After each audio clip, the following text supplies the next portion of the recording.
What is going on, you guys? This is your brother, Mr. Realtor himself, your favorite real estate agent, Devin Pickett, here with another episode of Keys and D's. If you have not taken the opportunity as of yet, I want to ask that you would please take just a moment of your time. Hit that subscribe button, hit the notification bell so that you can be notified of when this new content is posted. We greatly appreciate it. We thank you to all the subscribers that have already taken the opportunity to do so. We don't take it lightly. We greatly appreciate the fact that you enjoy the material that we bring. Today's topic is going to be, should I be investing? The question was asked, if you were to lose your job today, how long would you be able to survive? For most people, that answer is until I get my next paycheck. So when we look on the grand scale of things, it is a very vulnerable situation that the majority of us find ourselves in. It has been said that poor people work for money. And I'm sure that you would agree that poor people work for money. The other half of that is poor people work for money, but rich people, money works for them, right? And what that simply means is poor people work for money so that they can get their money and buy things, putting them in the same situation, the same circle that requires them to continue to work for money so that they can buy things. The money comes in, it goes out, it needs to come back in, it goes out, and it's the same circle, right? But the rich people, what they do is they take a portion of their money and they hold it for themselves. Then they take that money and invest it. They put it to work. This money is working for them while they're on vacation. It's working for them while they're asleep at night. It's working for them while they're at work. Because just because you invest doesn't mean that you don't still have a job. But that's the beautiful thing about money. I think it was Kevin Gates that said, I don't get tired. Money literally does not get tired. You yourself are going to eventually have to get some rest. When you make your money work, i.e. invest your money is working 24/7, non-stop, never needs to go on lunch, never needs to use the bathroom, never needs a vacation. Your money will just work, right? So the question proposed, should I be investing? I would overwhelmingly, without a shadow of a doubt, say absolutely every one of us should be investing. Because there is going to come a day when we can no longer work. It's going to come a day when your body is not as healthy as it was. So, speaking for myself, I am always looking to purchase real estate. The reason I want to purchase real estate is because if you find the right deal, you can put yourself in a situation where you are collecting monthly income based off of no work that you have to put in, right? You get a mortgage, and I'm just going to make up some fictitious numbers. You get a mortgage. Your mortgage is $1,200 a month. You rent it out for $1,500 a month. You put $100 aside per month for capital expenditures. For those that don't know what CapEx is, capital expenditures are the fact that eventually one day your water heater is going to go out.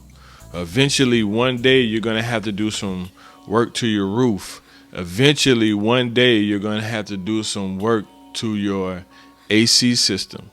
So we put this money aside ahead of time, capital expenditures. So that may mean that you're cash flowing. What was the numbers I used? Rent is $1,000. Excuse me. Your mortgage is $1,000. You're able to rent it out for for 15. You take, so that gives you extra $500. You take 100 of that, put it away for capital expenditures, and now you're cash flowing $400 a month, right? Only thing I have to do on the first of the month is open up my app and see that the money's been deposited. And it's just that simple, right? I can be on vacation, check my app, and the money is there. I could be at another job, check my app, my money is there. I could be laying in my bed, check the app, the money is there. My money is working for me nonstop, right? And there will be a day that your body is going to fade and you won't be able to work anymore. One of the saddest things you see is you walk into Walmart and you have the person that's greeting you, and they're not there because they want to be. Now, of course, you have some situations where they're there because, they want to be. But many of times they're there because they have to be. They have to choose between filling their medication and getting food, So we don't want to see ourselves in those situations. We don't want to be in those situations and falling on our children to have to take care of us when we can be making conscious decisions now to put ourselves in a much better situation so that we can avoid these things, right? We want to be not just surviving, but we want to be thriving, right? We don't want to just survive, we want to thrive. So, to answer your question, yes. We often look at it, you ask the question, what is it that you do for a living? Oh, I'm a basketball player. Oh, I'm a teacher. I'm a lawyer. I'm a firefighter. Oh, I drive trucks. I'm a real estate agent. I'm an investor. Like, we look at investor like it's his own separate class of thing, and either you do it or you don't. No. Everyone should be investing. But because there's going to come a day when your body is going to fail you, and you're going to need to be able to rely on something. And it shouldn't have to wait until, it shouldn't have to wait until your body fails you. You can be putting yourself in a situation to retire at 40 because your passive income matches your monthly expenses.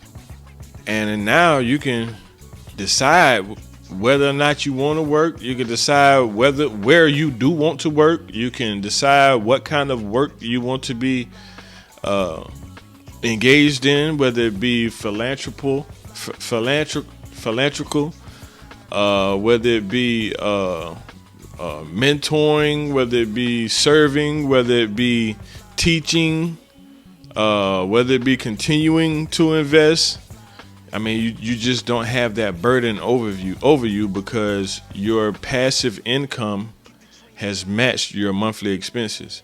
And that is the goal, as Robert Kiyosaki said, to get out of the rat race. And the way that we do that is, if my monthly expenses are $5,000, we need to get $5,000 worth of cash flow out of assets. That way, as Juan Pablo says, you can wake up when you feel like it. As another brother said, that's that mailbox money, right? So there's so many things that you could be investing in. So, some people, some stocks, some bonds, some this, some that.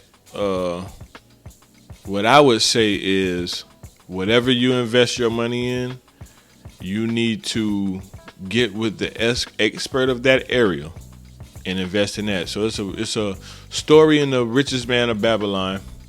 As I wrap this up, it's a story in the richest man of Babylon. I'm terrible with names, but the guy was a scriber, and he would sit there and scribe text in the tablets. So a rich man came to him and he said, hey, I need this done by in the morning. He said, well, I have it done by in the morning, but instead of paying me in money, would you pay me in knowledge? I want to know what it is that you're doing that's allowing you to be rich. He said, really? All right. I tell you what, if this is done by the time I get back in the morning, I'll tell you what I know. So the guy, he labored all night long trying to finish the tablet, but it was just too much for him. He couldn't finish. So he comes back to him and he finds out he's not done. And it said that if the law would have permitted to him, he would have put his hands on him. That's how upset he was. He said, listen, man, I tried and tried. I couldn't get it done, but I promise you, when you get back tomorrow, it'll be finished. He said, all right, bet. So he comes back the next day and he's done. He tells him, he said, put aside 1/10 of all of what you earn. And at the end of a year, you're going to take what you have accumulated and you're going to invest it. Right? So a year goes by. He comes back. He asked him, did you save 1/10? He said, yeah, at first it was kind of hard, but as I got into it, I didn't even miss the 10th. He said, good. He said, and what did you do with the 10th? He said, oh, I took it to the brick mason. He's going over to Nineveh and he's going to buy some precious stones and bring them back. And we are going to sell them for 3 times the amount. His reply to the man was, every fool must learn. And sure enough, when the brick mason got back, he had been tricked and somebody sold him glass. And they had lost his whole year's worth of investment. Told him to do it again. Because you won't go to the farmer to find out about astronomy. You wouldn't go to the car dealer to find out about ships. You wouldn't go to the ear doctor to find out about football. You would go to that respected person in their respected area, right? So fast forward, he did it a year. He came back and it was a group of wise men who saw a need in the city. They already had a reputation for making wise investments and receiving good returns on their investments. And they brought him in on it and they said, hey, we know that the king is going to be preparing for war soon, and he does not have all the materials that he needs. So we're going to put our money together. We're going to the next city. We're going to buy those materials, and we're going to bring them back. So then when the king needs them, we can be able to sell them at a profit. And sure enough, that's what they did, and they made out pretty good. So with that being said, it's a lot of different areas that you can invest your money. But I would stress to you to do your due diligence, because some investments are much more sound than others. And you have to remember, it's not about getting rich quick, because it doesn't necessarily happen that way, right? But you want to make solid, sound investments. So whatever it is that you find yourself into, even if you have to pay for a course, don't be afraid to do that. You're just investing in yourself, A lot of people will tell you the first thing they do in the business before they start a business is they invest in themselves first with the knowledge, right? So I just happen to be a licensed real estate agent in the state of Georgia, and I believe in real estate and what it does for people, including myself, right? So that is the primary avenue that I choose when it comes to investing. So with that being said, I want to challenge each and every one of you to get the book, The Richest Man in Babylon. One of my favorite books of all times. It kind of reads like the Bible, with the those and thous, and like the King James version. But it is one of my favorite books. I read it at least once a year, every year. The Richest Man in Babylon, and it's not a very long read, but it will bless you. So with that being said, this is another episode of Keys and Deeds, your brother Devin Pickett. I'm praying that y'all are really enjoying this content, that you're being blessed by it. I want to ask that you hit that like button, share the content, tell somebody about it. If you won't do it for yourself, do it for them. If you haven't, like, subscribe, share, notification button. As Brother Byron says, all that YouTube stuff. And I will be with you soon. Y'all take care and be blessed.